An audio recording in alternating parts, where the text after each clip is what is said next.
ಕಾಡು ಜನಗಳ ಈ ಹಾಡು ನಾಡಿನ ಜೀವ ತುಂಬಿದೆ. ಅಡವಿ ದೇವಿಯ ಕಾಡು ಜನಗಳ ಈ ಹಾಡು ನಾಡಿನ ಜೀವ ತುಂಬಿದೆ. ಕನ್ನಡ ನಾಡೇ ಮಧುಚಂದ್ರ, ಕನ್ನಡ ನುಡಿಯೇ ಶ್ರೀಗಂಧ.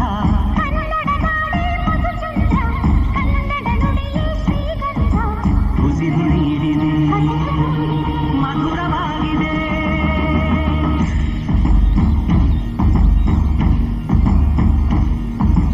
ಅಡವಿ ದೇವಿಯ ಕಾಡು ಜನಗಳ ಈ ಹಾಡು ನಾಡಿನ ಜೀವ ತುಂಬಿದೆ.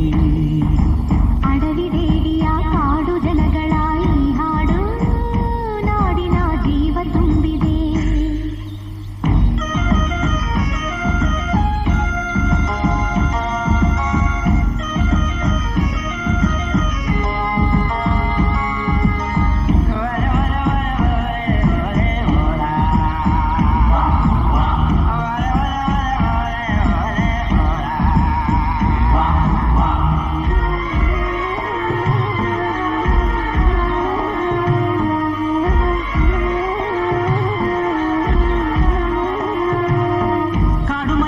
ಜೇನು ಕಿತ್ತು ಪೂಜೆ ಕೊಟ್ಟು ಜಾಜಿ ಮಲ್ಲೆ ತಂದು ದೇವಮ್ಮಂಗೆ ಮಾಲೆ ಇಟ್ಟು